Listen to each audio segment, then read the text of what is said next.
اس کی ابتدا اس وقت ہوئی جب موسیقار میاں بیوی ڈیوڈ شینٹن اور ایرن شیلز نے اپنے گھر کے قریب ضرورت مندوں کو مفت خوراک فراہم کرنے والی جگہ یا فوڈ پینٹری کے باہر لمبی قطاریں دیکھی۔ نیو یارک شہر میں براڈ وے بند ہونے کے بعد ان کے متعدد دوست بھی ملازمت سے محروم ہو گئے تھے اور انہیں محسوس ہوا کہ انہیں مدد کرنی چاہیے۔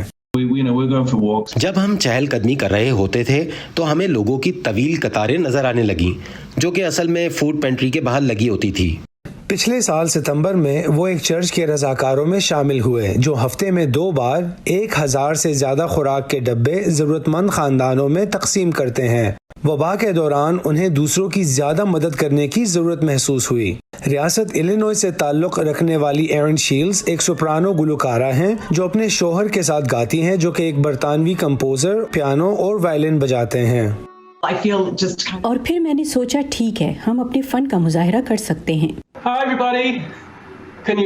انہوں نے حال ہی میں نیو یارک میں موزیک ویسٹ کوئنز چرچ کی فوڈ پینٹری کے لیے ہزاروں ڈالر اکٹھا کرنے میں مدد کے لیے اپنے گھر سے ایک ورچوئل کانسرٹ پیش کیا۔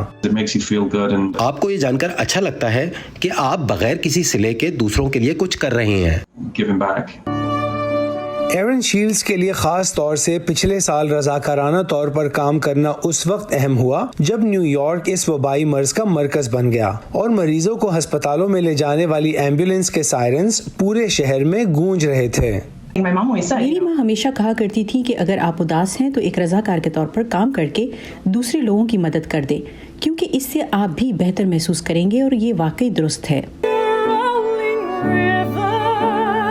Imran Jadoon, Voice of America.